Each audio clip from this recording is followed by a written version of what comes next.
ഇതുപോലൊരു എണ്ണ ഉണ്ടാക്കി വെച്ചാൽ മതി, കയറുന്നതും മുടി പൊഴിച്ചിലൊക്കെ തടയാൻ വേണ്ടിയിട്ടോ. അപ്പോൾ ഇത് ഉണ്ടാക്കാനായിട്ട് ഞാനിവിടെ ഇത് നമ്മൾ എടുത്തിട്ടുള്ളത് സ്പ്രിംഗ് ഓണിയനാണ്. ഒരു 5-8 എണ്ണം എടുത്തിട്ടുണ്ട്. പിന്നെ ഒരു 3 മുരിങ്ങയ്ക്ക എടുത്തിട്ടുണ്ട്. ഇതിൻ്റെ കുരുവാണ് എടുക്കേണ്ടത്. പിന്നെ കറിവേപ്പില.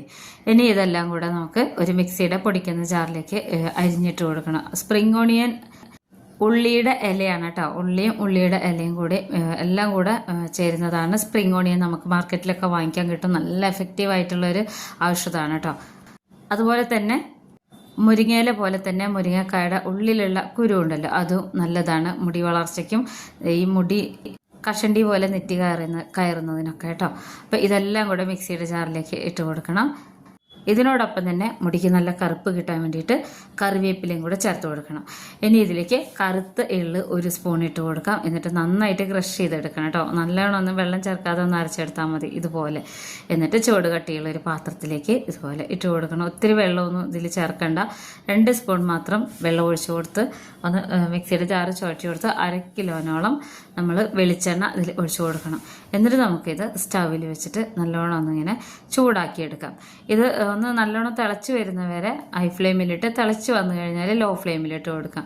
എന്നാലാണ് ആ നല്ല ഒരു എഫക്റ്റൊക്കെ ഈ എണ്ണയ്ക്ക് കിട്ടുള്ളൂ. എണ്ണയുടെ കളറൊക്കെ പെട്ടെന്ന് മാറി വരും. ഇറക്കാനാവുന്ന സമയത്ത് നമ്മൾ ഇതിലേക്ക് ഒരു പിടി ഉണക്ക നെല്ലിക്ക ഇട്ട് കൊടുക്കുക. ഇത് കിട്ടിയില്ല എന്നുണ്ടെങ്കിൽ സാധാരണ നെല്ലിക്ക അരച്ചെടുക്കുന്നതിനോടൊപ്പം തന്നെ ഇട്ട് കൊടുത്തിട്ട് അരച്ചെടുത്താലും മതി. അപ്പോൾ ഇത് ഞാനിതുപോലെ ഇട്ട് കൊടുക്കുകയാണ് കേട്ടോ. പെട്ടെന്ന് തന്നെ ആയി കിട്ടും. നമ്മളിതിൽ ഒരുപാട് വെള്ളമൊന്നും ചേർത്തിട്ടില്ല. അപ്പോൾ ഇതൊന്ന് മൂത്ത് വരുമ്പോൾ അതിങ്ങനെ തിളച്ച് ഇങ്ങനെ മേലോട്ട് പൊങ്ങി വരും ഇതെല്ലാം. അപ്പോൾ നമ്മൾ നെല്ലിക്ക ഇട്ട് കൊടുത്തിട്ട് 2-3 മിനിറ്റ് വെച്ച് കഴിഞ്ഞാൽ ഈ എണ്ണയുടെ കളറൊക്കെ ശരിക്കും ഒന്ന് മാറിയതിന് ശേഷം ഈ നെല്ലിക്ക ഇങ്ങനെ താഴെ കിടക്കുന്ന നെല്ലിക്ക ഇങ്ങനെ പൊങ്ങി വരും. അപ്പോൾ നമ്മുടെ എണ്ണ ഇപ്പോൾ ഇവിടെ റെഡി ആയിട്ടുണ്ട് കേട്ടോ. നല്ല മണമാണ് ഈ എണ്ണയ്ക്ക്.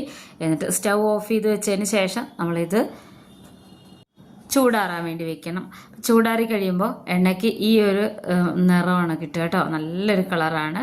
എന്നിട്ട് നമുക്കിത് ഒരു അരിപ്പയിലോട്ട് ഇതുപോലെ അഴിച്ച് നല്ല വൃത്തിയായിട്ടുള്ള ഒരു ബോട്ടിലാക്കി സൂക്ഷിക്കാം. ഡെയിലി നമ്മൾ കുളിക്കുന്ന സമയത്തും ഉറങ്ങുന്ന സമയത്ത് മസാജിനൊക്കെ നല്ല റിസൾട്ടാണ് കേട്ടോ ഇത്.